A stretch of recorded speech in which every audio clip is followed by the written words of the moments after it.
How to longsword spar with low gear? No, not with steel weapons, but with this one. You don't need $1,000 equipment or a full HEMA suit to just spar with someone, even today, in the backyard or in the public park. What you do need is a fencing mask and a padded longsword, and the right mindset, of course.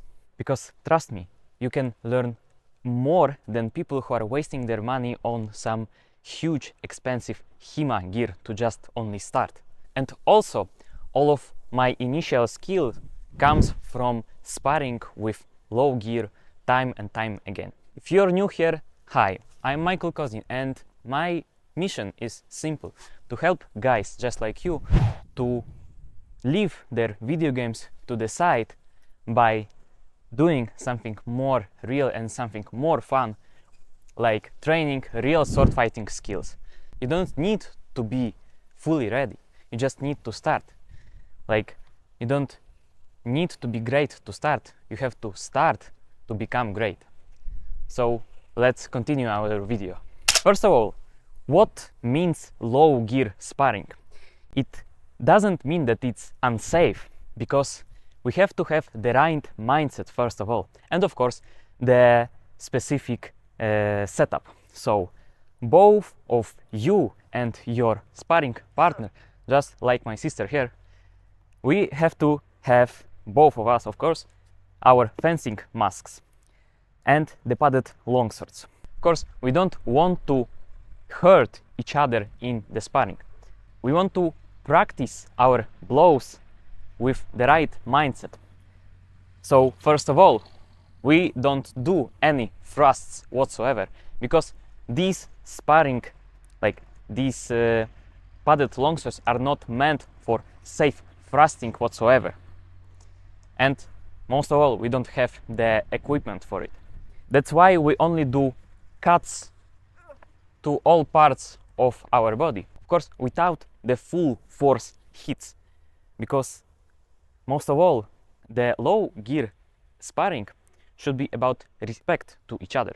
So moving on with our setup, also you need some usual sportswear for your fencing mask, like a sweatshirt and a sweatpants. You don't need any HEMA equipment whatsoever. Of course, some bonuses like some work gloves or groin protection would be better, but it's not a requirement. Of course, we have to be cautious about these areas like groin and the underside of the neck protector of our fencing mask, so we don't accidentally go under the fencing mask in the sparring. How to find the perfect fencing mask for you? What I would recommend for you is to not buy the newest fencing mask that you can find on eBay or on Amazon, because first of all, you have to know the right head size to have the perfect mask which doesn't wobble around when you move your head. But don't be too cautious, because if you don't find anything, then you will not spar. The mask doesn't need to be ideal, it just has to be just good. Of course, my fencing mask fits me perfectly, because I specifically had to check it before buying it. And of course, I have my extra mask overlay for the steel longsword sparring. But you, on the other hand, you don't have to have these extra things. You just have to have the basic mask, like here. So how to check if your mask fits you right? Grab your neck protector and move it around.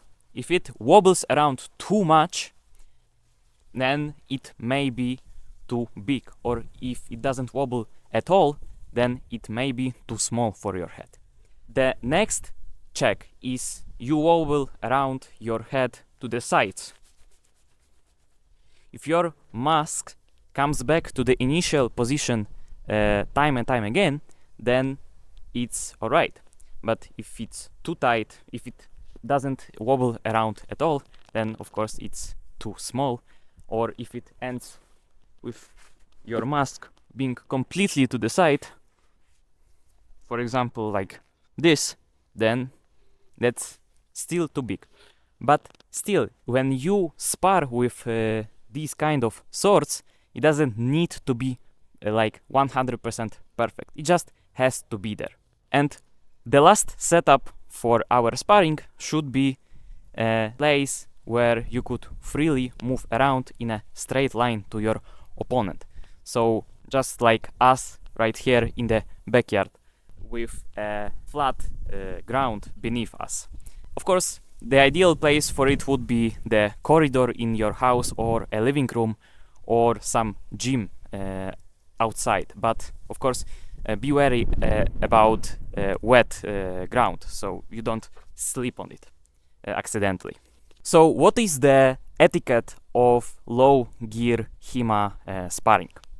First of all, we have to make a distance between ourselves before each exchange. Go a bit further. Yes, right there. Like at least 3 meters between the fighters. And at the beginning of each exchange, so before each fight, we have to make a simple salute to our opponent. Like this. It's very simple and very fun. And of course, the HEMA exchange, so our low gear sparring, ends when someone gets hit. Hit me. Oh, okay. So that's when the exchange ends, because I've got hit to the head. So once again, we have to repeat the whole process. We have to make the distance between ourselves, salute to each other, and then we can go once again. So the next point is you have to be cautious about swinging with full force to your opponent. Because first of all, we don't want to hurt our sparring partner or our friend. We want to just test our own technique and our own measure and distance and attacks with these simple padded longswords, which of course at the beginning of your journey will be a bit unwieldy in your hands. You will feel like they're too heavy for you, and that's completely normal. That's why we use soft blades, not steel ones, right away. So right now we'll show you how the usual low gear exchange looks like.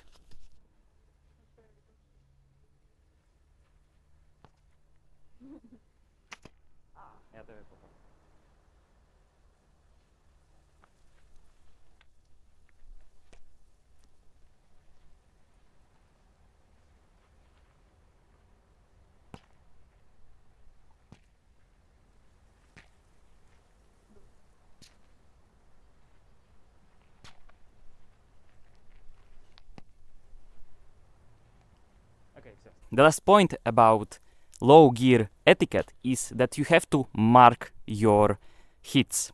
So if you get hit to some specific place, then you have to stop the exchange immediately and show to your sparring partner where you got hit by tapping or just saying out loud to him which part got hit.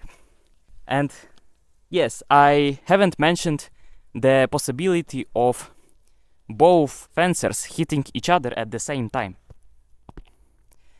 That is called a double. A double is, of course, not ideal for any sides, because it shows that both you and your opponent haven't defended your lives, first of all. Like, you have to be wary about this. You don't always have to attack your opponent straightforward, but also you have to be wary about staying passive too much. So if you're staying passive too much, you're giving your opponent time and the time and the space to push you and dominate you in a fight. So yes, that's why you have to always mix your attacks with your defense. Of course, you and your opponent will get hit time and time again, which is completely normal. if you get hit to one place specifically most of the exchanges, then you have to think about it and reflect. How did you get hit so many times, for example, to the legs? Maybe you're too close to your opponent, or maybe you're sticking your front leg too far to him. That's also the mistake. Or you don't feel the measure to your opponent. What about the ego? Of course, sparring matches and getting hit isn't ideal for it, but that's why we test it. That's why we test ourselves. It's not fighting against your sparring partner, it's testing your own technique, your own distance control, your measure, and your mindset. That's the fun part. It teaches you the healthy humility in sword fighting. And hey, that's why I also have my From Gamer to Swordsman community. You can check out the link in the description, where I talk more about how to actually start HEMA yourself, specifically Longsword. That's why I also have my Longsword for Beginners guide, which is a mega course where I go deep dive into what you actually need, where to get it, and how to actually train it by yourself, even without the partner. So check out the link in the description. So I haven't mentioned one of the most important things before each low gear sparring, which is warming up. You have to be warm and ready so you don't get injured by yourself when you're doing some kind of fencing action while sparring. The real mindset shift while sparring is that you'll start to see the intention of your opponent and what he's trying to do, or she's. For example, you start to see when he advances to you pretty quickly to attack you, or maybe he's staying too passive, so you can use it against him with some kind of feint. Of course, remembering about not hitting with the middle part of your edge or even closer, but always trying to hit your opponent to the mask or to the hands or to the legs with the end point of your whole blade, so the tip point. So using the whole potential of our longsword here, so the full length. That is really important, because one of the most common beginner mistakes that I see is that beginners, when they try to attack, they go with overcommitted attacks. So they get close too much. You have to keep the proper distance while attacking. Of course, I'm holding my microphone in the left hand. You have to grip your longsword with both hands on your heels, just like here. Also, most people actually never even try sparring with soft longswords, so they don't try sword fighting at all, because they got fed by mega corporations and movies that sword fighting is very, very hard to even start, which is completely wrong. Even here, my sister is already on the edge with her own technique. Gaming corporations are milking this low desire society by selling us these video games, shiny new pixels, and the fake progress in this kind of just in front of the screen. But I'm here to prove that real sword fighting still exists and you can do it yourself. We here do this for real. We train the real martial skill through just play fighting at the beginning, of course, but later on progressing through our own mastery to the end point. Let's fight a bit.